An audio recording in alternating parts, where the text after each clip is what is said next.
네, 오늘은 성령 강림주일입니다. 예수님께서 부활하신 후에 또 승천하신 부활하신 후 40일 만에 승천하시고요. 그리고 열흘이 있다가 50일째 되던 날에 베드로를 비롯해서 여기저기서 모여든 사람들이 함께 기도하고 있을 때 하늘에서 성령이 불같이 임하셔서 그들이 확신을 갖게 된 그 사건을 기념하는 날이 바로 성령 강림주일입니다. 예수님께서 부활하신 뒤에 50일 만에 일어났다라고 해서 오순절이라고 부르기도 하는 그러한 날입니다. 사실 예수님께서 부활하시고 그들은 확신을 가졌지만 이제 그들과 함께 이 땅에 있지 않을 때 그 사람들은 얼마나 불안했겠습니까? 정말 강력한 리더가 사라졌을 때 그들은 오합지졸처럼 흩어지기 쉬웠을 겁니다. 바로 이때 성령이 내려오셔서 그들은 성령의 체험을 하고 그 성령 체험을 통해서 확신을 하게 되고 교회를 설립해 나갔던 것입니다. 그런 점에서 성령 강림절은 바로 교회의 생일과도 같은 날입니다. 성령 강림을 통해서 사람들이 확신을 갖고 교회를 세워나가기 시작했기 때문입니다. 그러나 성령이라는 단어와 교회라는 이 단어를 보면 뭔가 좀 이질감이 느껴집니다.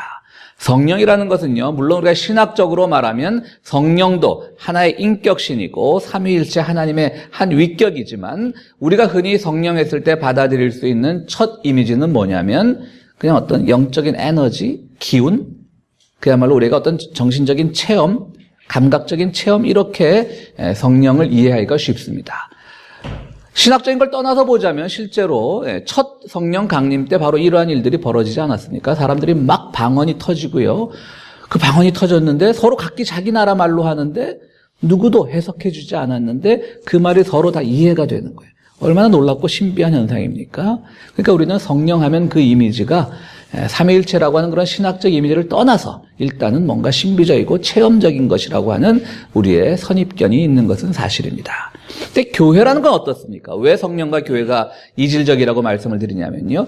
교회라는 것은 뭔가 틀에 잡히고 제도적이고 조직적인 그야말로 유기체적인 것을 우리가 교회라고 부릅니다. 하나는 굉장히 감정적이고 액티브하고 역동적이고 생동적인 그런 성령의 이미지가 있다면 한쪽에서는 교회라고 하는 것은 틀에 잡히고 제도적이고 조직적인 그런 이미지가 있는데 이 두 이질적인 단어가 성령 강림정을 통해서 하나로 합쳐져 버린 것입니다. 이것은 무엇을 의미하겠습니까? 이것은 교회라고 하는 것은요, 물론 교회를 우리가 하면서 당회도 있고 재직회도 있고 조직도 있고 뭐 열심히 우리가 하나의 틀에 갖추어서 이 교회라고 하는 제도를 운영해야 되는 것도 물론 있지만요, 교회의 가장 기본적인 교회의 흐름을 좌우하는 것은 성령의 강림이라고 하는 것입니다. 교회는 성령에 의해서 움직여지는 겁니다. 제도와 조직에 의해서 움직여지는 것이 아니라 성령에 의해서 움직여지는 겁니다. 그러니까 이 두 이질감 섞인 이 두 단어가 어떻게 합칠 수 있나, 왜 합쳤는가를 잘 생각하면서 우리가 교회 생활을 할 때 그것이 가장 바람직한 교회 생활일 것입니다. 이 이질적인 요소를 해결을 못 해가지고요. 아니야, 교회는 늘 그냥 어떤 체험만이 있어야 돼. 늘 뜨겁게 방언이 있어야 돼라고 하는 교단이 바로 우리가 잘 아는 오순절 교단이에요. 영어로 하면 펜테코스탈 교단이지만 우리 한국말로 하면 순복음 교단이죠. 순복음 교단입니다. 그러니까 이 사람들은 봐라, 오순절 체험, 교회의 첫 생일날 일어난 게 뭐냐? 방언 터지고 신비한 현상이 일어나지 않았느냐? 그러니까 오늘날의 교회도 그러해야 된다 라고 하는 그런 교단의 방침을 갖고 있는 것이지요. 그러나 그것은 두 이질적인 요소가 어떻게 섞여야 하는지를 잘 모르는 데서 출발한 오해라고 볼 수가 있는 것입니다. 그렇습니다. 교회는 하나의 제도요 조직이면 틀림없지만 교회를 이끌어 나가는 것은 무엇이냐면 생동감입니다. 살아있음입니다. 성령의 체험입니다. 성령의 강림입니다. 그것은 뭐냐면 정체되어 있지 않은 것이라고 하는 겁니다. 이것이 교회야. 자기만의 어떤 그 스테레오타입을 만들지 않는 거죠. 이것이 교회다. 제가 솔직한 고백을 하자면 사람들이 저에게 이런 질문을 합니다. 당신은 목회를 할 때 목회 비전이 뭐냐? 왜 제가 창피하다고 말씀을 드렸냐면 저는 그때 뒷머리를 긁적긁적합니다. 별로 생각해보지 않았습니다. 교회 비전? 우리가 교회를 설립을 할 때요, 이 주정부에, 우리 교회는 오래전에 됐으니까 있긴 있지만요, 교회를 설립을 할 때 그 교회가 무엇을 위해 움직일 거냐는 미션 스테이트먼트라는 걸 이제 주정부에 제출을 해야 됩니다. 우리 교회는 이러이러한 일을 할 것이다. 근데 요즘에 와서는 미션 스테이트먼트보다 비전 스테이트먼트라는 말을 더 많이 써요. 우리 교회는 이러이러한 것을 꿈꾸고 있다. 근데 저는 비전이란 말보다 미션이란 말이 좋거든요. 교회는 생동감 있는 조직인데 그때 변화되어서 교회가 사회의 변화에 따라서 교회가 어떠한 일을 해야 될 것인가는 늘 생동감 있게 변화를 해야 되는데 비전이란 걸 딱 정해놓고 우리는 이렇게 향해서 가야 돼. 이곳만을 향해서 가야 돼. 그럼 너무나 우리가 정체되어 있기가 쉽고 어떻게 보면 인간의 욕망이 거의 투영될 수 있는 것이죠. 우리는 이런 교회를 만들어야 돼. 저는 그게 늘 좀 갸우뚱했었는데요. 그래서 사람들이 당신의 비전이 뭐냐? 그럼 당신의 미션이 뭐냐라고 말하면 저는 말할 수 있겠지만 당신의 비전이 뭐냐라고 말할 때는 교회가 내 건가? 왜 내 비전을 물어보지? 이런 생각을 했던 것이 사실입니다. 저는 매일 아침 일어나면 눈을 뜨자마자 하는 일이 우리가 잘 아는 2차 대전 때 히틀러에 저항하다가 돌아가신 순교하신 그 본회퍼 목사님의 저작을 이곳저곳에서 이제 글을 모아가지고 365개로 나누어서 본회퍼 묵상집이라고 하는 책이 있는데요. 그것이 제가 매일 아침 눈을 뜨면 하는 일입니다. 그러니까 날짜는 정해져 있지 않고 그냥 해마다 그냥 요일은 정해져 있지 않은 거죠. 그러니까 언제든지 어느 해든지 읽을 수 있게 그렇게 편집이 된 묵상집인데요. 성령 강림 주일은 우리가 알다시피 해마다 날짜가 주일이 한 5월 중순에서 6월 초까지 이렇게 변하긴 합니다. 그래서 어쨌든 5월 이 말쯤에 항상 성령 강림이 많으니까요. 요즘 그 본회퍼 목사님의 묵상집을 읽다 보니까 교회에 대한 얘기가 많이 나와요. 근데 그걸 보니까요, 본회퍼 목사가 저랑 똑같은 제가 본회퍼 목사님이랑 똑같은 말을 했어요. 이분이 그런 말을 했더라고요. 교회는 어떤 비전으로 움직이는 것이 아니다. 드림으로 움직이는 것이 아니다. 그때 당신들이 무슨 사역을 하느냐에 따라 움직이는 것이다. 그래서 제가 이번 주 설교를 준비하면서 굉장히 자신감을 얻었어요. 본회포도 이랬는데 무슨 목사가 자기 비전을 얘기를 못해, 자기 드림을 얘기를 못해, 이런 비난을 받을 수 있을까 봐. 만약에 본회포 목사의 그 글을 읽지 않았다면 오늘 제가 자신 있게 그 말을 하지 못했을 거예요. 난 비전이 뭔지 잘 모르겠어, 이 말 하지 않았을 거예요. 그 물론 교회도 우리가 꿈꾸는 것이 있어야 되는데 교회는 어떤 꿈꾸는 정체된 목적을 향하여 가는 것이 아니라 항상 살아있는 것입니다.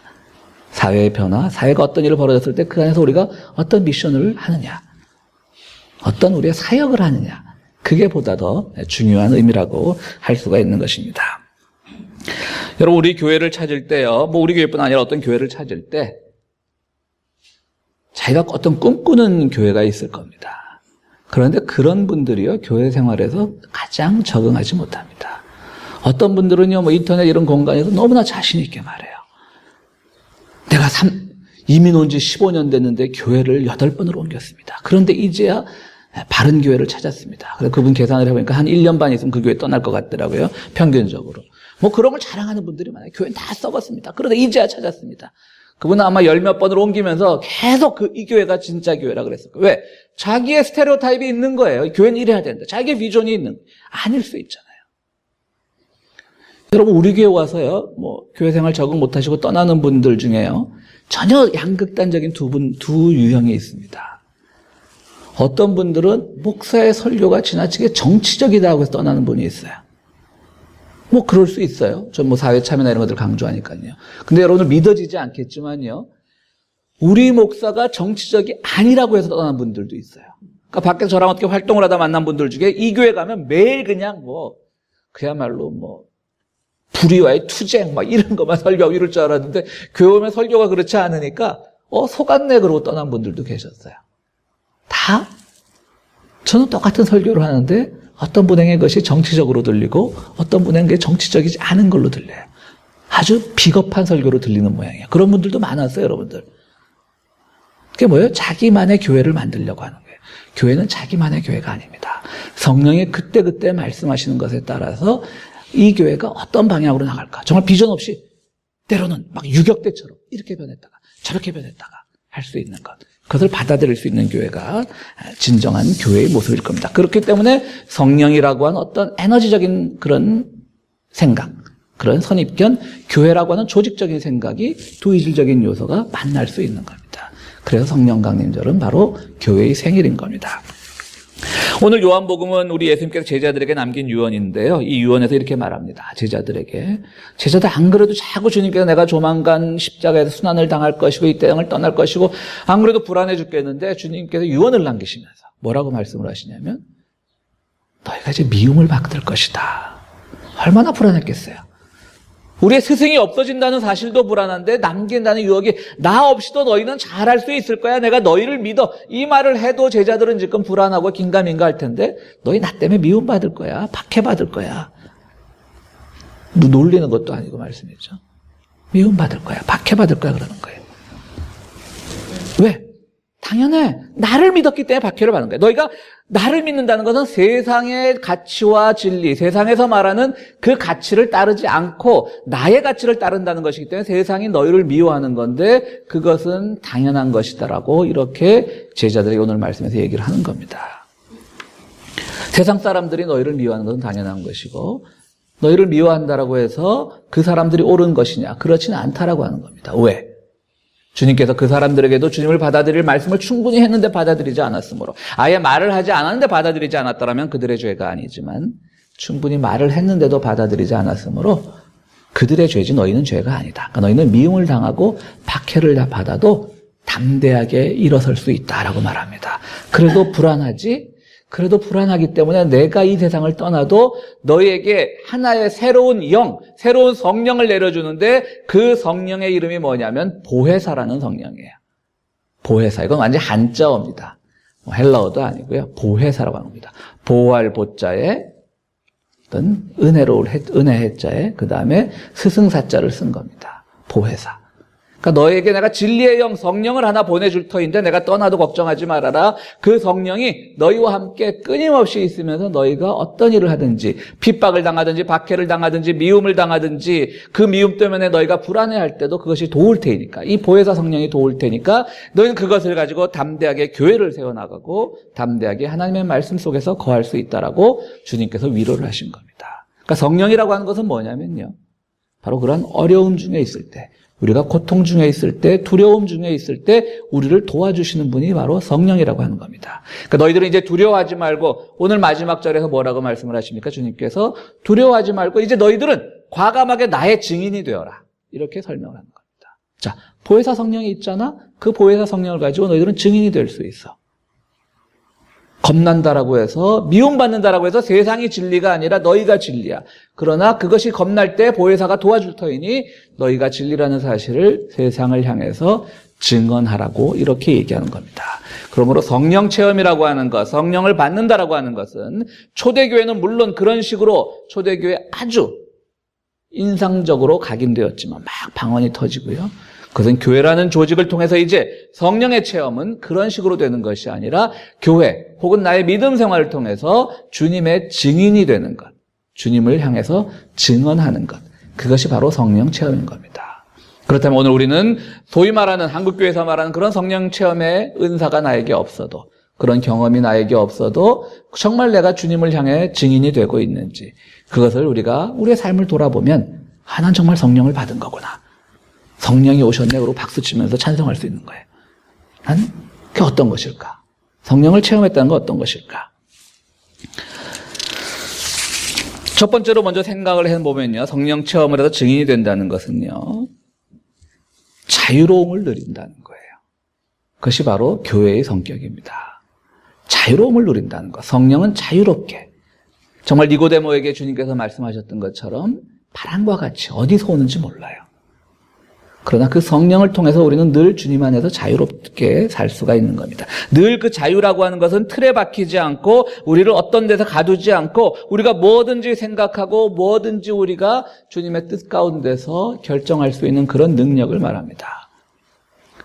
즉 성도의 자유란 자기의 존재 가치를 또 자기의 자유의 의미를 주님으로부터 찾는 겁니다. 예수님으로부터 찾는 겁니다. 그러면 우리는 자유로워질 수 있는 겁니다. 여러분, 우리는 왜 자유롭지 못합니까? 여러분들은 존재 가치를 어디서 찾으십니까? 여러분들의 존재 의미를 어디서 찾으십니까? 여러분 잘 돌아보시면요. 저도 마찬가지입니다. 우리가 대부분 존재 의미와 존재의 가치를요. 나 아닌 것에서 찾습니다. 내가 가지고 있는 것, 나의 경력, 나의 학벌, 심지어 나의 고향 이런 데서 존재 가치를 찾습니다. 심지어는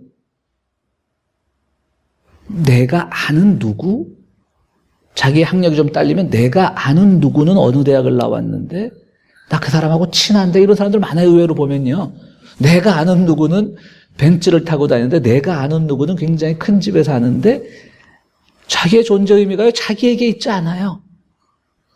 자기가 가진 것에만 있어도 그나마 우리가 이해할 수 있는데 자기가 가지지 않은 것을 가지고 있는 사람과 자기가 친구라는 사실에서 존재 가치를 찾는 사람들도 있어요. 이건 자유롭지 못한 거죠. 왜? 그 사람의 가치관에 혹은 자기가 가진 어떤 물질의 가치관에 자기를 자꾸 예속을 시키는 거니까요. 그런 사람들은 성령의 자유함을 느끼지 못해요. 주님을 증언하지 못해요. 주님 안에서 우리가 자유로워지면 저 사람은 참 예수를 믿으면서 자유롭다라고 할 때 그것이 바로 주님을 향한 증언자, 증인이 되는 건데요. 그렇지 못한 거예요. 그래서 우리는 자꾸 실족하게 되는 것이고 자꾸 흔들리게 되는 것입니다. 왜냐하면 세상의 것은 영원하지 않기 때문에. 바로 주님의 증인이 된다는 것은 이처럼 자기 자신 안에서 또 주님의 존재 안에서 우리의 가치를 발견하는 것입니다. 사도행전 6장에 보면 루디아라고 하는 당시 그 빌립보라고 하는 지역에 있던 한 옷감 장사, 아주 부유했던 얘기죠. 부유했다는 사람입니다. 그 사람의 얘기가 나옵니다. 사도 바울 일행이 빌립보로 선교여행을 갔을 때 안식일에 성문 밖 강가로 나가서 유대인들이 기도하는 처소에 두르게 됩니다. 아마 빌립보 지역에서는요, 유대인들이 가는 곳마다 유대교 회당을 많이 졌잖아요. 어디 가든지. 근데 빌립보 지역은 없었던 모양이에요. 그러니까 강가에서 모여서 매주 이제 야외, 안식일마다 야외 예배를 드리는 겁니다. 거기서 루디아라고 하는 사람을 만나는데요. 이 루디아라고 하는 사람은 사도행전 16장에 보면 이 사람 뭐라고 표현하면 주님을 경외하는 자라고 표현을 해요. 초대교회에서요, 주님을 경외하는 자라는 건 그냥 예수 잘 믿는다 이런 뜻이 아니었어요. 유대인 중에 그러니까 주님을 경외하는 자는 이 단어는요, 하나의 고유명사였습니다. 그냥 우리가 저 사람 착한 사람 이런 어떤 보통적인 것이 아니고요. 고유명사로서 유대교의 신앙은 가지고 있는데 남자의 경우 할례 받지 않은 사람, 여자의 경우 이방, 그러니까 둘 다 이방인이란 거죠. 남녀 모두 이방인인 겁니다. 그러니까 유대교의 그 하나님이 뭔가 굉장히 그들에게 보기는 신실하고 믿을 만한 하나님 같은데 유대인이 아닌 거예요. 그래서 남자의 경우 할례 받지 않고 여자의 경우는 그냥 유대인이 아닌 거예요. 근데 이 루디아는 바로 그 경우였어요. 하나님을 경외하는 자인데 유대교인들과 함께 강가에서 예배를 드리고 있다가 사도 바울 일행을 만납니다.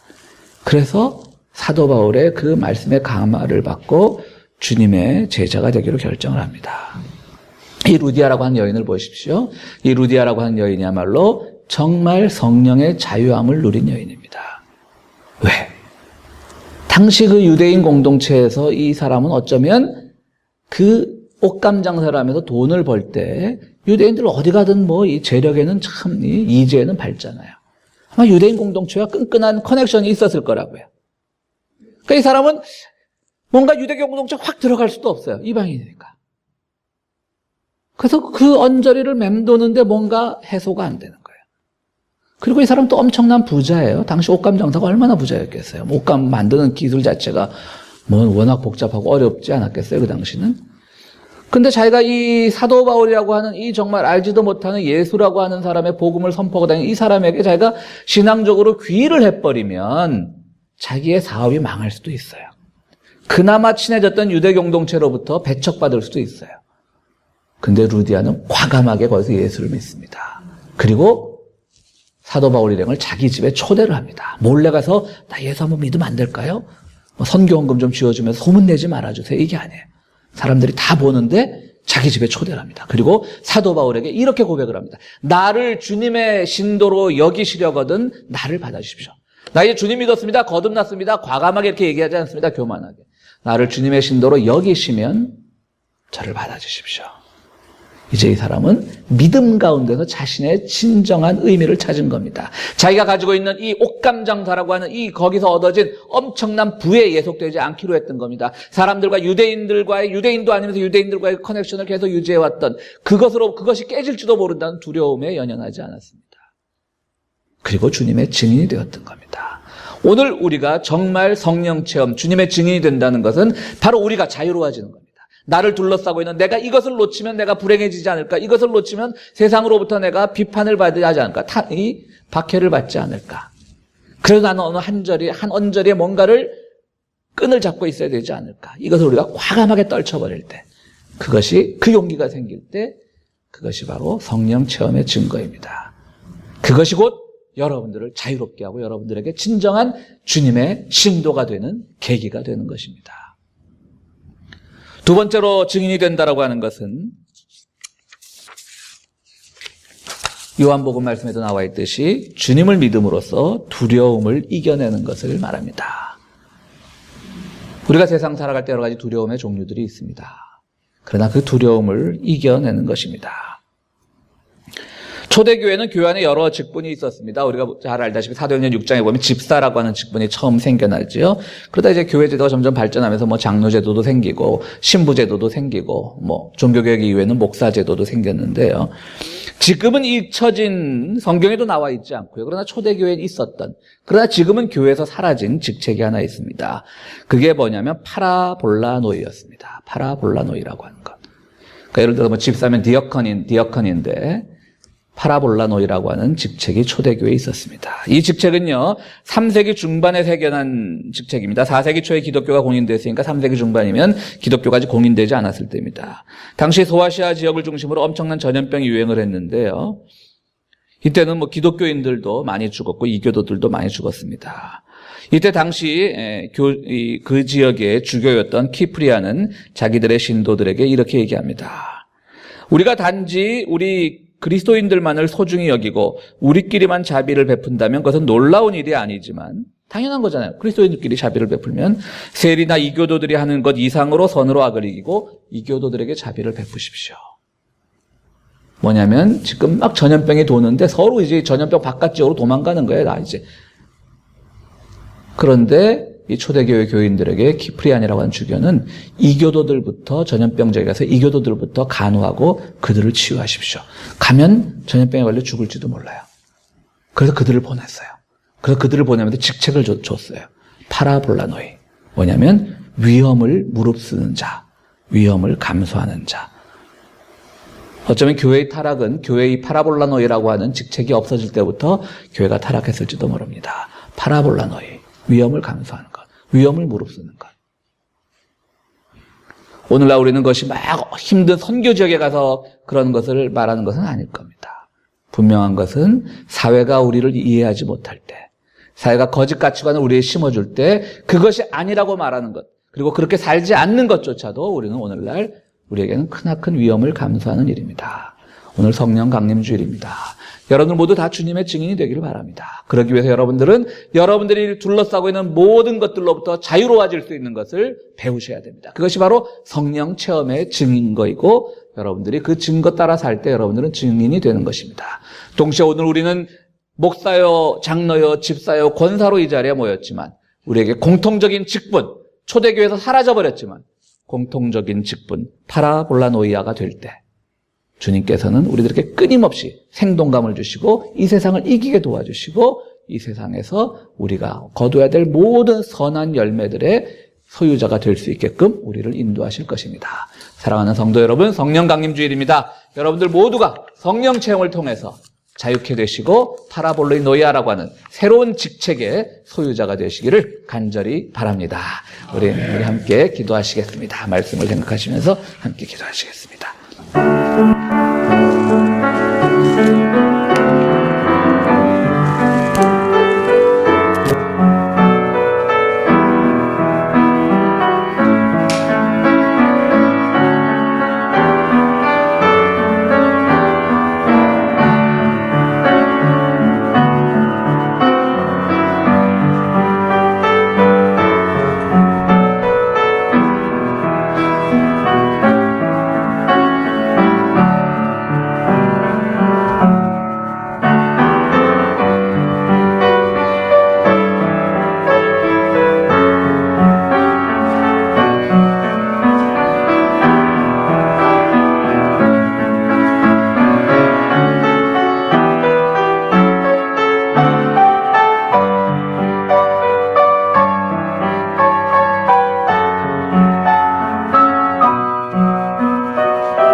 거룩하시고 자비로우신 하나님, 저희들 모두 성령 체험을 하기를 원합니다.